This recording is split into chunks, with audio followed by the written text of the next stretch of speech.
Pada tahun 1748, atas persetujuan istrinya, VOC menangkap dan membuang Sultan Banten ke Ambon. Assalamualaikum warahmatullahi wabarakatuh. Salam sejahtera untuk kita semua. Kesempatan kali ini catatan KJP akan membahas sedikit tentang Kesultanan Banten era Sultan Jainul Arifin.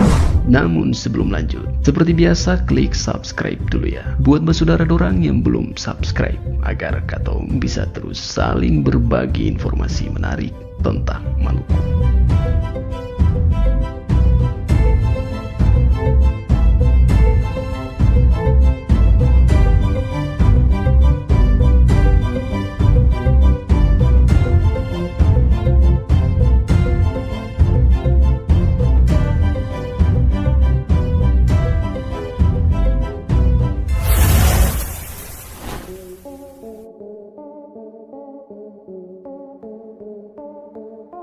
Sultan Muhammad Syifa Jainul Arifin adalah pemimpin Kesultanan Banten yang memerintah antara tahun 1733 sampai dengan tahun 1748.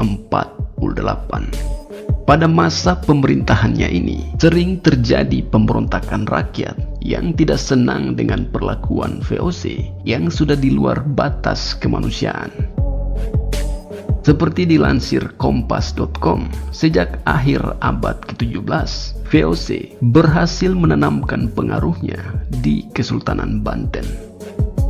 Ketika Sultan Jainul Arifin naik tahta pada tahun 1733, kerajaan semakin digerogoti persekongkolan dari keluarga istana sendiri. Pasalnya, istrinya yang bernama Ratu Syarifah menginginkan kekuasaannya. Untuk memuluskan tujuannya, sebagaimana dilansir historia.id, Ratu Syarifah bersekutu dengan VOC. Ratu Syarifah merancang konflik antara Sultan Jainul Arifin dan putranya, Pangeran Gusti. Hasilnya, putra mahkota diasingkan ke Sri Lanka.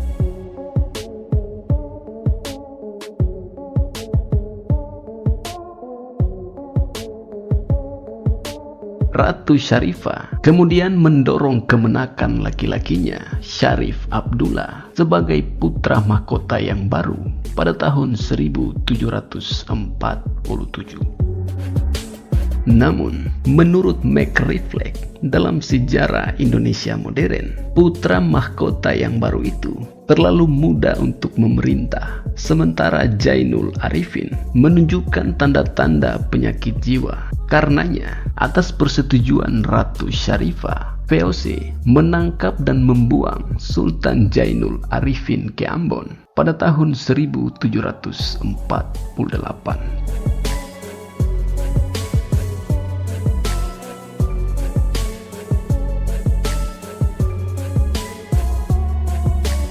Atas restu VOC, Ratu Syarifah kemudian menjadi wali sultan. Namun kalangan elit Banten menentang pemerintahan Ratu Syarifah yang menindas.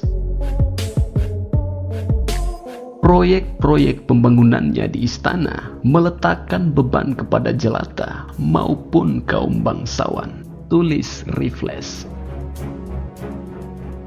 Penentangan memuncak dengan pemberontakan besar pada Oktober tahun 1750 di bawah pimpinan seorang guru agama bernama Kiai Tapa yang adalah saudara seayah dengan Sultan Jainul Arifin yang menghendaki Ratu Bagus Buang diangkat menjadi sultan. Pertempuran pun terjadi. Sebagian besar wilayah Banten jatuh ke tangan pemberontak, sementara VOC hanya mampu mempertahankan dua bentengnya di dalam kota.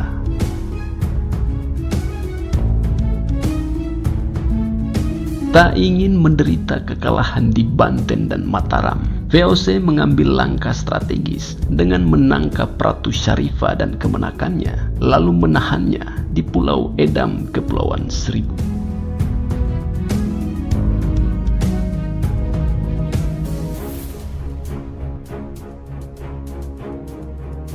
Rencananya, mereka akan diasingkan ke Saparua. Namun, Ratu Syarifah keburu meninggal dan dimakamkan di Pulau Edam.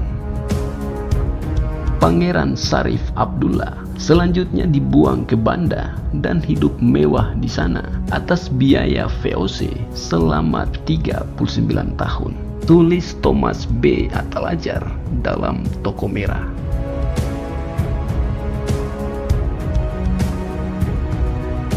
VOC kemudian menyerahkan tahta Kesultanan Banten kepada Arya Adi Santika, saudara lelaki Sultan Jainul Arifin. Dia menjadi wali sultan sampai kembalinya putra mahkota yang diasingkan. Pengangkatan Arya Adi Santika tak menghentikan perlawanan para pemberontak. VOC mengerahkan lebih dari 1.000 pasukan untuk memukul mundur pasukan pemberontak. Kiai Tapa melawannya dengan melakukan pembakaran, perampokan, dan pembunuhan di daratan-daratan tinggi Batavia. Menurut Refleks, Kiai Tapa dan pewaris tahta yang didukungnya, Ratu Bagus Buang, berhasil menyelamatkan diri. Bagus Buang kemudian menghilang. Untuk beberapa waktu lamanya, Kiai Tapa melancarkan serangan-serangan yang tidak teratur terhadap VOC di Selat Sunda di dekat Bandung dan Bogor.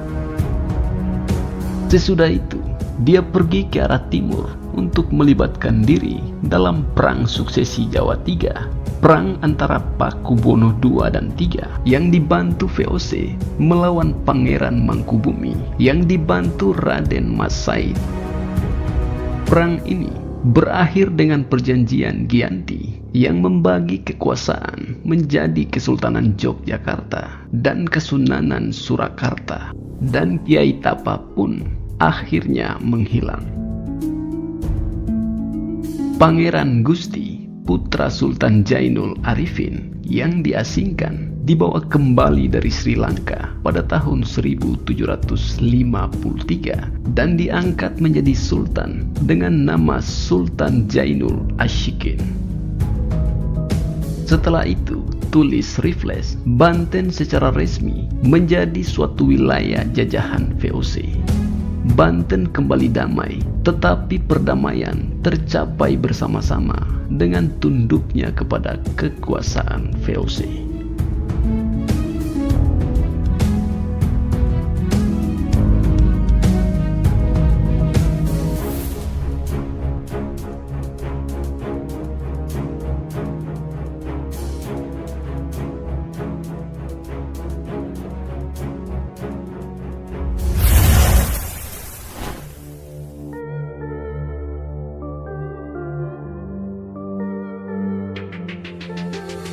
Itulah sedikit pembahasan atau informasi tentang Kesultanan Banten era Sultan Jainul Arifin. Lebih dan kurangnya beta mohon maaf ya, dan semoga tayangan ini bisa bermanfaat. Akhir kata, wassalamualaikum warahmatullahi wabarakatuh. Salam damai.